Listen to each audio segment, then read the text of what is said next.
আসসালামু আলাইকুম ভিউয়ার্স, ঘরোয়া রান্না চ্যানেল থেকে সবাইকে স্বাগত জানাচ্ছি। আজকে আমি তৈরি করব ঘরোয়া পদ্ধতিতে লাচ্চা সেমাই। এজন্য হাফ লিটার দুধ নিয়েছি, সামান্য একটু লবণ দিলাম, 200 গ্রাম চিনি দিলাম, এখন দেব 2টা তেজপাতা, 2 টুকরো দারুচিনি দিলাম। এখন এই দুধটাকে চুলায় জাল করব।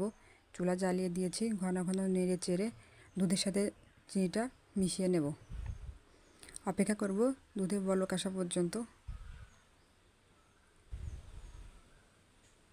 বলক চলে এসেছে, এখন এটিকে আমি অন্য একটি পাত্রে ঢেলে নেব। অন্য একটি পাত্রে ঢেলে নিলাম, এতে সেমাই দিয়ে দেব। সেমাই দিয়ে হালকা হাতে নেড়ে দেব। এখানে 100 গ্রাম সেমাই নিয়েছি, কিছুক্ষণ পর এটি ঘন হয়ে আসবে। তো ভিউয়ার্স, তৈরি হয়ে গেল আমার ঘরোয়া পদ্ধতিতে লাচ্চা সেমাই। তো আমার এই রেসিপিটি যদি আপনাদের ভালো লেগে থাকে তাহলে লাইক, কমেন্টস এবং শেয়ার করবেন। সেই সাথে চ্যানেলটি সাবস্ক্রাইব করতে ভুলবেন না। সবাই সুস্থ থাকবেন, ভালো থাকবেন।